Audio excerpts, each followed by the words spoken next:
ಎಲ್ರಿಗೂ ನಮಸ್ಕಾರ. ನಮ್ಮ ಕನ್ನಡ ನಾಡಿನ ಎಲ್ಲ ಪ್ರಗತಿಪರರು, ಚಿಂತಕರು, ಹಿರಿಯ ಪತ್ರಕರ್ತರು, ಹೋರಾಟಗಾರರು, ಚಳವಳಿಕಾರರು ಮತ್ತು ನನ್ನ ನೆಚ್ಚಿನ ಸ್ನೇಹಿತರಾದ ಮಂಜುನಾಥ ಅದ್ದೆಯವರು, ಮುಕುಂದರಾಜ್ ಅವರು, ಇವರೆಲ್ಲ ಸಿನಿಮಾನ ನೋಡಿ ಈ ಸಿನಿಮಾ ಒಂದು ರೆವಲ್ಯೂಷನ್ ಆಗಬೇಕು, ಆವಾಗಲೇ ಇದಕ್ಕೆ ಒಂದು ಅರ್ಥ ಸಿಗುತ್ತೆ ಅಂತೇಳಿ ಎಲ್ಲ ನಮ್ಮ ಜೊತೆ ನಿಂತು ಇವತ್ತು ಇಷ್ಟು ಜನ ಹಿರಿಯರನ್ನು, ನಾಡಿನ ದೊಡ್ಡ ದೊಡ್ಡ ಶಕ್ತಿಗಳನ್ನು, ಅಂದರೆ ಕನ್ನಡ ನಾಡಿನ ಎಲ್ಲ ಶಕ್ತಿಗಳನ್ನು ಕರ್ಕೊಂಬಂದು ಸಿನಿಮಾನ ಪ್ರದರ್ಶನ ನೋಡಿ ನಮ್ಮನ್ನು ಆಶೀರ್ವಾದ ಮಾಡಿದ್ದಕ್ಕೆ ನಾನು ಯಾವಾಗಲೂ ಚಿರಋಣಿಯಾಗಿರ್ತೀನಿ. ಹಾಗಾಗಿ ತುಂಬ thank you very much sir. ಈಗ ಹೊಸದಾಗಿ ಒಂದು ಸುದ್ದಿ, ಪಾರಂಜಿತ್ ಸರ್ ಕಡೆಯಿಂದ, ಅವರ ಟೀಮ್ ಕಡೆಯಿಂದ ಫೋನ್ ಬಂದಿದೆ. ಅವ್ರು ಬಂದು ಸಿನಿಮಾ ನೋಡೋದು, ಕಾರ್ಯಕ್ರಮ ಶುರುವಾಗತ್ತೆ, ಮೋಸ್ಟ್ಲಿ ವೆರಿ ಶಾರ್ಟ್ಲಿ ಬರುತ್ತೆ, ಅದು ಅಷ್ಟರಲ್ಲೇ ಬರ್ತಾರೆ ಅವರು. ಮತ್ತು ಸಿನಿಮಾನ ನೋಡಿ ನನಗೆ ಪ್ರೋತ್ಸಾಹ ಕೊಡುತ್ತಿರುವಂಥ ಎಲ್ಲ ಫೇಸ್ಬುಕ್ನ ಸ್ನೇಹಿತರು, ಅಂದರೆ ದೊಡ್ಡ ಮಟ್ಟದ ಆಶೀರ್ವಾದ ಮಾಡಿ ಒಂದು ದೊಡ್ಡ ರೆವಲ್ಯೂಷನ್ನೇ ಕ್ರಿಯೇಟ್ ಮಾಡ್ತಾ ಇದ್ದಾರೆ. ಹಾಗಾಗಿ ನಾನು ಅವ್ರಿಗೆ ಚಿರಋಣಿಯಾಗಿರ್ತೀನಿ.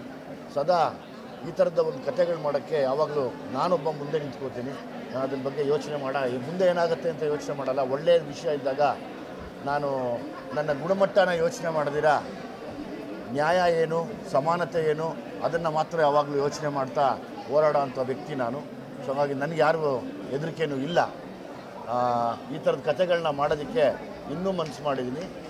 ಅದಕ್ಕೆ ತಾವೆಲ್ಲ ದಾರಿದೀಪ ಆಗಿದ್ದೀರಾ, ತಾವೆಲ್ಲರೂ ಸೇರಿ ದಾರಿದೀಪ ಆಗಿದ್ದೀರಾ, ಅದಕ್ಕೆ ನಾನು ಖುಷಿಯಾಗಿದ್ದೀನಿ.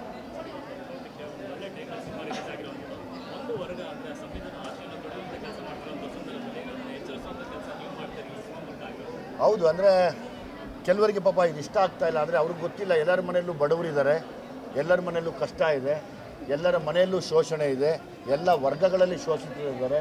ಶೋಷಿತರು ಅಂದರೆ ಪ್ರತ್ಯೇಕ ವರ್ಗಕ್ಕಲ್ಲ, ಎಲ್ಲ ಧರ್ಮದಲ್ಲೂ ಎಲ್ಲ ವರ್ಗದಲ್ಲೂ ಶೋಷಿತರ ಪರವಾಗಿ ನಿಲ್ಲುವಂಥ ಒಂದು ಕಥೆನ ಮಾಡಿದ್ದೀವಿ ಅಂತ ಅವ್ರಿಗೆ ಬಹುಶಃ ಒಳಗೆ ಬರದೇ ಇರೋದ್ರಿಂದ ಅವ್ರಿಗೆ ಆ ಥರ ಪ್ರಯತ್ನಗಳು ಮಾಡ್ತಾ ಇದ್ದಾರೆ. ಸೊ ಹಾಗಾಗಿರಲಿ, ನಾವು ಅವ್ರಿಗೆ ಧನ್ಯವಾದ ಹೇಳೋಣ.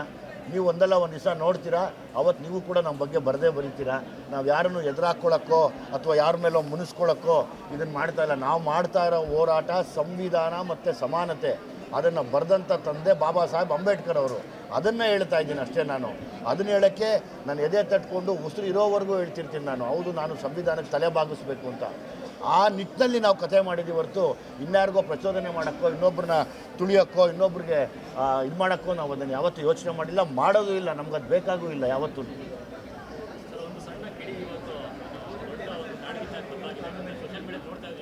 ನಿಮ್ಮ ಎಲ್ಲ ಮಾಧ್ಯಮದವ್ರಿಗೂ ನಾನು ಚಿರಋಣಿಯಾಗಿರ್ತೀನಿ. ಗಂಡು ಮಕ್ಕಳು, ಹೆಣ್ಮಕ್ಳು, ತಾವು ಯಾರೇ ಇರಲಿ, ತಮ್ಮೆಲ್ಲರ ಸಹಾಯ ಬಿಗಿನಿಂಗಿಂದ ನಿಂತ್ಕೊಂಡಿದ್ದೀರಾ ಮತ್ತು ಎಲ್ಲವನ್ನೂ ತೋರಿಸ್ತಾ ಇದ್ದೀರಾ.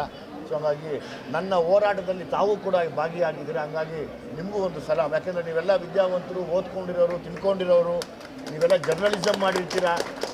ಜರ್ನಲಿಸಮ್ ಜೊತೆಗೆ ನಿಮಗೊಂದು ಸಾಮಾಜಿಕ ಕಳಿಕಳಿ ಇದೆ, ಯಾವುದನ್ನು ನಾನು ಹೇಳಬೇಕು, ಯಾವುದನ್ನು ನಾನು ಹೇಳಬಾರ್ದು ಅಂತ. ಹಾಗಾಗಿ ಈಗ ಮತ್ತೊಂದು ಹೊಸ ಸುದ್ದಿ, ಬ್ಯಾಂಗ್ಳೂರು ಯೂನಿವರ್ಸಿಟಿಯ ಎಲ್ಲ ಸ್ಟೂಡೆಂಟ್ಗಳು ನಾವು ಸಿನಿಮಾ ನೋಡ್ತೀವಿ ಅಂತ ಒಂದು ಮೈಸೂರು ರೋಡ್ನಲ್ಲಿ ಯೂನಿವರ್ಸಿಟಿಯಿಂದ ಒಂದು 2 ಕಿಲೋಮೀಟರ್ ಒಂದು ಜಾಥಾ ಮಾಡ್ತಾ ಇದ್ದಾರೆ. ಅದಕ್ಕೆ ನಾನು ಕೂಡ ಭಾಗಿಯಾಗ್ತೀನಿ ನಾಳೆ ಅಲ್ಲ ನಾಡಿದ್ದು ಬೆಳಗ್ಗೆ. ನನಗೆ ಯೂನಿವರ್ಸಿಟಿ ಮಕ್ಕಳು ನೋಡ್ತಾ ಇರೋದಕ್ಕೆ ನಮಗೆ ಸಾರ್ಥಕತೆ ಇದೆ.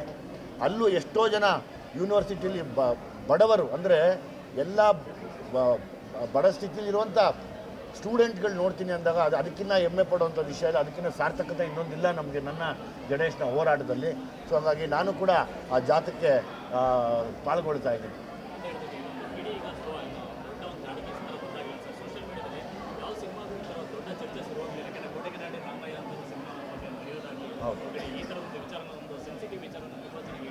ಹೌದು, ಕೋಟಗಾನಹಳ್ಳಿ ರಾಮಯ್ಯ ಸರ್ಗೆ ನಾನು ತುಂಬ ಚಿರಋಣಿಯಾಗಿರ್ತೀನಿ. ಜೊತೆಯಲ್ಲಿ ಬಂದಿರುವಂಥ ಎಲ್ಲ ಚಿಂತಕರಾಗ್ಬೋದು, ಎಲ್ಲ ಈಗ ನನಗೆ ಯಾರು ಪತ್ರಮುಖೆ ನಾವು ಫೇಸ್ಬುಕ್ಕಲ್ಲಿ ಬರೀತಾ ಇದ್ದಾರೆ ಅವ್ರಿಗೆಲ್ಲ ನಾನು ಬೆಲೆ ಕಟ್ಟೋಕ್ಕಾಗಲ್ಲ. ಯಾಕೆಂದರೆ ನನ್ನ ಕೂಗಲ್ಲಿ ಅವ್ರದ್ದು ಒಂದು ಕೂಗಿದೆ ಅನ್ನೋ ಒಂದು ಖುಷಿ ಮತ್ತು ಇನ್ನೂ ದಮ್ಮು ಜಾಸ್ತಿ ಆಗುತ್ತೆ, ಅದಕ್ಕೆ ಶಕ್ತಿ ಜಾಸ್ತಿ ಆಗುತ್ತೆ. ಆ ನಿಟ್ಟಿನಲ್ಲಿ ಎಲ್ಲರೂ ಖುಷಿಯಾಗಿ ಎಂಜಾಯ್ ಮಾಡ್ತಾಯಿದ್ರು. ಹಾಂ, ಹೌದು, ನಾನು ಗೊತ್ತಿಲ್ಲ, ಗಾಂಧಿನಗರದಲ್ಲಿ ಕೆಲವರು ಪಾಪ ಬಂಡವಾಳ ಊರೋದಕ್ಕೆ ಹಿಂದೆ ಮುಂದೆ ನೋಡ್ಬೋದು. ಅಂದರೆ ಕೆಳ ಸಮುದಾಯದ ಪಿಕ್ಚರ್ ಮಾಡಿದ್ರೆ ಓಡಲ್ಲ, ಅದು ಮುಂದೆ ಬರಲ್ಲ, ನಮ್ಮ ಬಂಡವಾಳ ನಾಶ ಆಗುತ್ತೆ ಅನ್ಬೋದು. ಆದರೆ ಪರವಾಗಿಲ್ಲ, ನಾನೇ ಬಂಡವಾಳ ಹಾಕಿ ಒಂದು ಎಲ್ಲ ಸಮುದಾಯಗಳ ನೊಂದಂಥ ಎಲ್ಲ ಸಮುದಾಯಗಳ ಪಾತ್ರ ನಾನು ಮಾಡೇ ಮಾಡ್ತೀನಿ, ಬಿಡಲ್ಲ. ನಿಮಗೆ ಲಾಭ ಬರಲ್ಲ, ಅದರಿಂದ ಆದಾಯ ಇಲ್ಲ, ಅದಕ್ಕೆ ನಾನು ಹಾಕೋದು ವೇಸ್ಟು ಅಂತ ನೀವು ಯಾರ್ಯಾರ್ದೋ ಮಾತು ಕೇಳಿಕೊಂಡು ರಾತ್ರಿ ಹೊತ್ತು ತಲೆ ಕೆಡಿಸ್ಕೊಂಡು ಕುತ್ಕೊಳ್ಳೋಕ್ಕಿಂತ ನಾವು ಹಗಲೊತ್ತು ಅದಕ್ಕೆ ಕೆಲಸ ಮಾಡ್ತೀನಿ. ಎಲ್ಲ ಸಮುದಾಯಗಳ ಪಾತ್ರಗಳನ್ನು ನಾನು ಬದುಕಿರೋವರೆಗೂ ಮಾಡ್ತೀನಿ. ಅದನ್ನು ಎತ್ತು ತೋರಿಸೋದು ನನ್ನ ಜವಾಬ್ದಾರಿ. ಬಾಬಾ ಸಾಹೇಬರ ಏನು ಒಂದು ಹೋರಾಟ ಇದೆ ಅದರಲ್ಲಿ ನಾನು ಕೂಡ ಜೊತೆಲಿ ನಿಂತ್ಕೋತೀನಿ. ನಾನೊಬ್ಬ ಅನುಯಾಯಿ.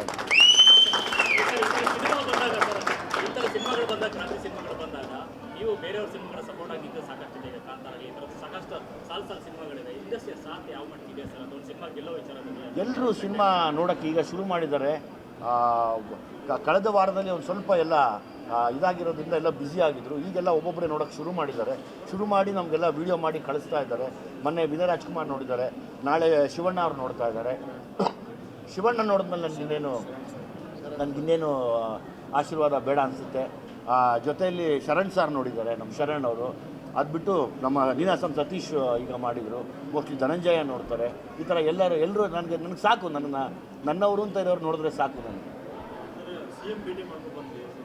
ಸಿ ಎಮ್ ಅವ್ರನ್ನ ಭೇಟಿ ಮಾಡಿ ಅವರು ಸಿನಿಮಾ ನೋಡೋಕ್ಕೆ ಅವರು ಇರೋ ಬ್ಯುಸಿ ಶೆಡ್ಯೂಲಲ್ಲಿ ಒಂದು ಶೆಡ್ಯೂಲ್ ಹಾಕ್ಕೋತಾ ಇದ್ದಾರೆ. ಅವರು ಬಂದು ಸಿನಿಮಾ ನೋಡ್ತಾರೆ. ಮಾನ್ಯ ಇನ್ನೊಬ್ಬ ಮಂತ್ರಿಗಳು ಸಹ ಅವರು ಕೂಡ ಮುನಿಯಪ್ಪನವರು ಬಂದು ಸಿನಿಮಾ ನೋಡ್ತಾರೆ. ಮಹದೇವಪ್ಪನವರು ಕೂಡ ತುಂಬ ಸಂತೋಷಪಟ್ಟರು ಈ ವಿಷಯ ಕೇಳಿ. ಅದನ್ನ ಬಗ್ಗೆ ನಾವು ನಿಂತ್ಕೋತೀವಿ ಜೊತೆಯಲ್ಲಿ, ನಾನು ಶೋ ನೋಡ್ತೀನಿ ಅಂತ. ಇದಕ್ಕಿಂತ ದೊಡ್ಡ ಆಶೀರ್ವಾದ ಬೇಡ. ಈಗ ಮಾವಳ್ಳಿ ಶಂಕರಣ್ಣ ಮತ್ತು ನಮ್ಮ ಅಧ್ಯಕ್ಷ ಸರ್ ಎಲ್ಲ ಕೂತ್ಕೊಂಡು ಸರ್ಕಾರಕ್ಕೆ 100% ರಿಯಾಯಿತಿಯ ಒಂದು ಪತ್ರನ ಕೊಡಬೇಕು ಅಂತ ಪ್ರಿಪೇರ್ ಮಾಡ್ತಾ ಇದ್ದಾರೆ. ಇದಕ್ಕಿಂತ ಇನ್ನೇನು ಸಂತೋಷ ಬೇಕು ನನಗೆ? ಹೌದು, ಈಗ ಈ ಲ್ಯಾಂಡ್ ಲಾರ್ಡ್ ಪದ್ಧತಿಯಿಂದ ಏನೇನು ನೊಂದಿದ್ರು ಅದ್ರ ಬಗ್ಗೆ ಅವರು ನನಗೆ ಹೇಳಿದ್ರು. ನಾವೆಲ್ಲ ನೋಡಿದ್ದೀವಿ, ತುಂಬ ಅನುಭವಿಸಿ ಬಂದಿದ್ದಕ್ಕೆ ಇವತ್ತಿಷ್ಟು ಗಟ್ಟಿ ನಿಲುವು ತೊಗೊಂಡು ನಾವು ಮಾತಾಡ್ತಾ ಇರೋದು ಅಂತ. ಅದಕ್ಕೆ ಕೂಡ ಅವರು ಯಾವಾಗಲೂ ಎಲ್ಲ ಶೋಷಿತ ವರ್ಗಗಳ ಪರವಾಗಿ ನಿಂತು ಇವತ್ತು ಮುಖ್ಯಮಂತ್ರಿ ಸ್ಥಾನದಲ್ಲಿರೋದಕ್ಕೆ ನಿಜವಾಗ್ಲೂ ಗ್ರೇಟ್ ಅನಿಸುತ್ತೆ ನನಗೆ. ತೆರಿಗೆ ವಿನಾಯಿತಿಯ ಪತ್ರವನ್ನು ನಾವಂತೂ ಕೊಡ್ತೀವಿ. ಮಾಡೋದು ಬಿಡೋದು ಸರ್ಕಾರಕ್ಕೆ ಬಿಟ್ಟಿರೋದು. ಯಾಕೆಂದರೆ ಸರ್ಕಾರ ಇವತ್ತು ಈ ಥರ ಒಂದು ಕತೆ ಎಲ್ಲ ಕಡೆ ಅಂದರೆ ಅಭಿಪ್ರಾಯಗಳಂದರೆ ಪ್ರಾಮಾಣಿಕ ಅಭಿಪ್ರಾಯಗಳನ್ನು ಫೇಸ್ಬುಕ್ ಮೂಲಕ ತಿಳಿಸಿದಾಗ ಸರ್ಕಾರ ಅದ್ರ ಕಡೆ ಗಮನ ಕೊಟ್ಟು ಒಂದು ರಿಯಾಯಿತಿ ಕೊಡೋದು, ಮತ್ತು ಇನ್ನೊಂದು ಸರ್ಕಾರದಿಂದ ಒಂದು ನೋಟಿಸ್ ಜಾರಿ ಮಾಡಲಿ ಅನ್ನೋ ನನ್ನ ಆಸೆ ಇದೆ. ಏನಂದರೆ ಎಲ್ಲರೂ ಇಂಥ ಒಂದು ಒಳ್ಳೆಯ ಸಿನಿಮಾ ನೋಡಿ ಅಂತ. Thank you very much. Thank you. Interesting ಮತ್ತು ಇನ್ಫಾರ್ಮೇಟಿವ್ ವಿಡಿಯೋಗಳನ್ನು ಮಿಸ್ ಮಾಡ್ಕೋಬೇಡಿ. ಈಗಲೇ ಸಬ್ಸ್ಕ್ರೈಬ್ ಮಾಡಿ.